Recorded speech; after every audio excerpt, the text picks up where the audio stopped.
오늘은 2022년 10월 7일 금요일. 천국. 하나님은 사랑이시라. 1. 사무엘하 12장 15절에서 31절, 15절에서 18절. 나단이 자기 집으로 돌아가니라. 우리야의 아내가 다윗에게 낳은 아이를 여호와께서 치심에 심히 앓는지라. 다윗이 그 아이를 위하여 하나님께 간구하되 다윗이 금식하고 안에 들어가서 밤새도록 땅에 엎드렸으니 그 집의 늙은 자들이 그 곁에 서서 다윗을 땅에서 일으키려 하되 왕이 듣지 아니하고 그들과 더불어 먹지도 아니하더라.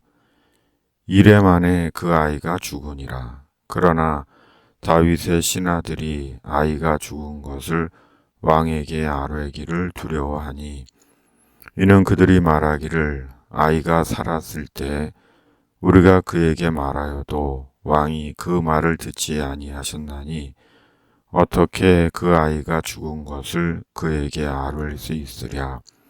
왕이 상심하시리로다 함이라. 24, 25절. 다윗이 그의 아내 밧세바를 위로하고 그에게 들어가 그와 동침하였더니 그가 아들을 낳음에 그의 이름을 솔로몬이라 하니라.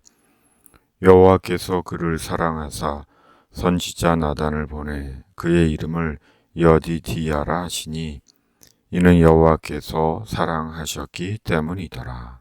아멘. 밧세바가 아기를 낳았습니다. 밧세바는 여전히 우리야의 아내입니다.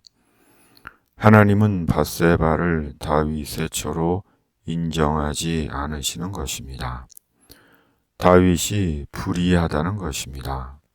그리고 아기가 죽습니다.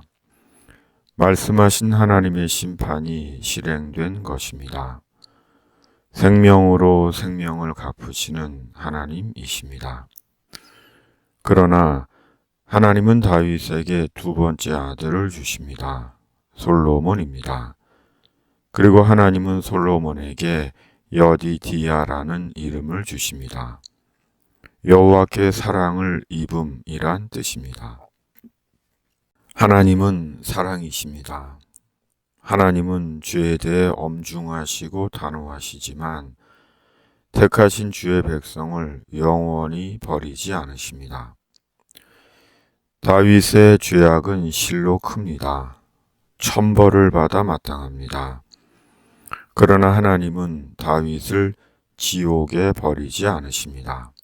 왜냐하면 다윗에 대한 하나님의 사랑은 변함없으시기 때문입니다.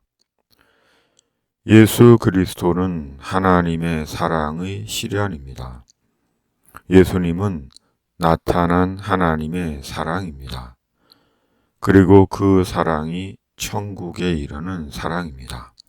왜냐하면 예수님은 천국을 위해 오셨기 때문입니다.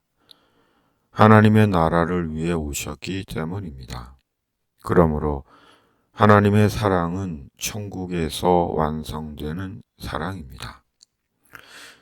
천국은 주님의 사람을 사랑하시는 하나님의 영원한 사랑을 눈으로 보는 자리입니다. 하나님은 결코 모든 사람이 지옥에 떨어지기를 바라지 않으십니다. 예수 그리스도 안에서 죄를 청산받고 천국 소망의 사람으로 살아가기를 바라십니다. 그러므로 예수님 안에서 나타난 하나님의 사랑을 거부하는 것은 천국을 거부하는 것입니다. 그리고 그것이야말로 사람에게 가장 좋은 것을 거부하고 놓치는 어리석고 불행한 인생을 사는 것입니다. 왜냐하면 천국은 영원한 천국이기 때문입니다. 지옥 또한 영원한 지옥이기 때문입니다. 세상은 영원하지 않습니다. 세상은 천국이 아닙니다. 그럼에도 세상이 영원할 것처럼 세상에서 영원히 살 것처럼 죄를 두려워하지 않고 구원의 주님 예수 그리스도를 부정하고 외면하며 악행을 저지른 다윗처럼 온갖 악행을 저지르며 사는 자들이 있습니다. 지옥의 판결이 두렵지 않고 스스로 지옥의 길을 가고 있는 자들입니다. 세월은 사람을 기다려주지 않습니다. 인생은 영원하지 않습니다. 권력도 인기도 재물도 영원하지 않고 천국을 보장하지 않습니다. 그러므로 오직 오늘이라는 시간에 십자가의 예수님 안에서 나타난 하나님의 사랑을 알고 천국을 소망하고 사는 자가 되는 것이 하나님 나라의 복된 인생을 사는 자입니다. 아멘. 오늘은 금요일, 세상 모든 사람이 예수님 안에서의 하나님의 사랑을 알게 되기를 위해 기도합시다. 천국이 하나님의 사랑의 완성의 자리임을 알게 되기를 위해 기도합시다. 우리나라를 위해 기도합시다.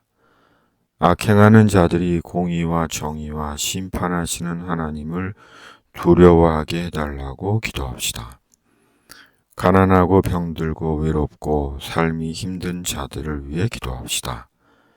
이 땅의 교회들을 위해 기도하고 집에 있는 교회 매일 묵상의 집을 위해 기도합시다. 주님의 이름으로 아멘. 집에 있는 교회 매일 묵상의 집.